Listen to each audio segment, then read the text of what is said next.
Bonjour à tous et bienvenue dans cette vidéo sur les molécules organiques et les composés oxygénés dans laquelle je vais présenter les alcools.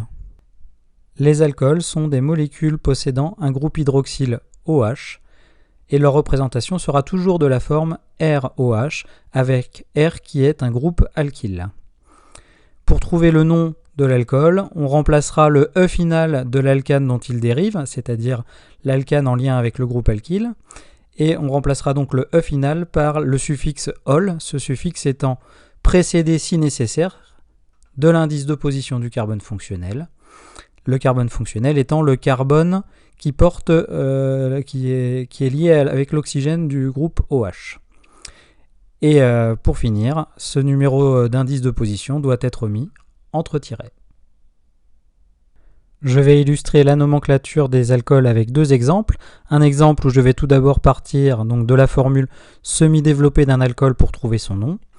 Donc j'ai ici un alcool avec 4 carbones, 1, 2, 3, 4. Il s'agira donc ici d'un butane.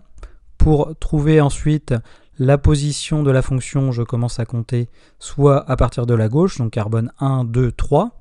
Donc le OH est porté sur le 3, ou alors je compte à partir de la droite. 1, 2, 2, donc je prends toujours le numéro le plus petit. Donc ici, mon carbone fonctionnel est celui-ci, il s'agira du carbone numéro 2, ce qui veut dire que cette molécule est ici du butane de ol.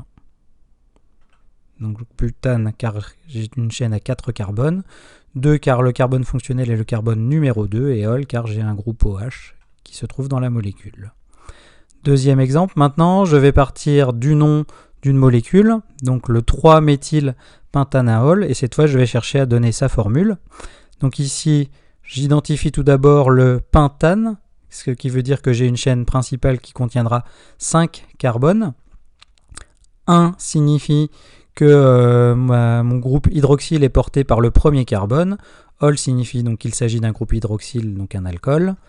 Et 3-méthyl m'indique que sur le carbone numéro 3, la numérotation étant liée à celle de la fonction, j'ai une ramification qui est un groupement méthyle, c'est-à-dire un CH3. Donc la molécule sera la suivante.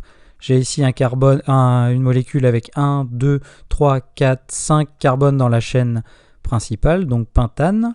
Sur le carbone numéro 1, j'ai mon OH, un ol.